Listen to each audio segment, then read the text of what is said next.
अजित पवार यांनी बारामतीमध्ये निवडणूक लढवण्याविषयी केलेल्या विधानाने काहीसा गोंधळ निर्माण होणं शक्य आहे.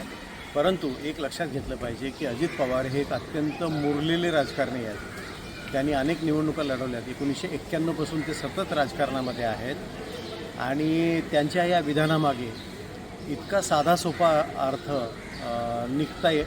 निघत नाही. एकतर मुळात बारामतीची जागा इतक्या सहजासहजी ते सोडणार नाहीत.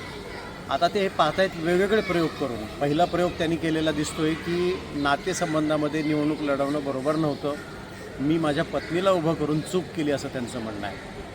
आता ते म्हणत आहेत की आता माझा इंटरेस्ट कमी झाला आहे, माझा रस कमी झाला आहे आणि जय पवारची जर उमेदवारी जर लोकांना हवी असेल, पक्षाचं संसदीय मंडळ निर्णय घेणार असेल तर विचार करता येईल वगैरे अशा पद्धतीची विधान आहेत. मला वाटतं इथं वेगवेगळ्या प्रकारचे प्रयोग ते करत आहेत. पहिली गोष्ट ते नातेसंबंधाविषयी बोलले, त्यामध्ये भविष्यात जेव्हा ते उभे राहतील, म्हणजे भविष्यात म्हणण्यापेक्षा आता जवळ आल्याच आहेत विधानसभा, तर त्यावेळी मागच्या वेळचा कडवटपणा लोकांच्या मनामध्ये पण राहता कामा नये आणि त्यांच्या सहानुभूतीदारांमध्ये पण राहता कामा नये अशी खबरदारी ते घेत आहेत.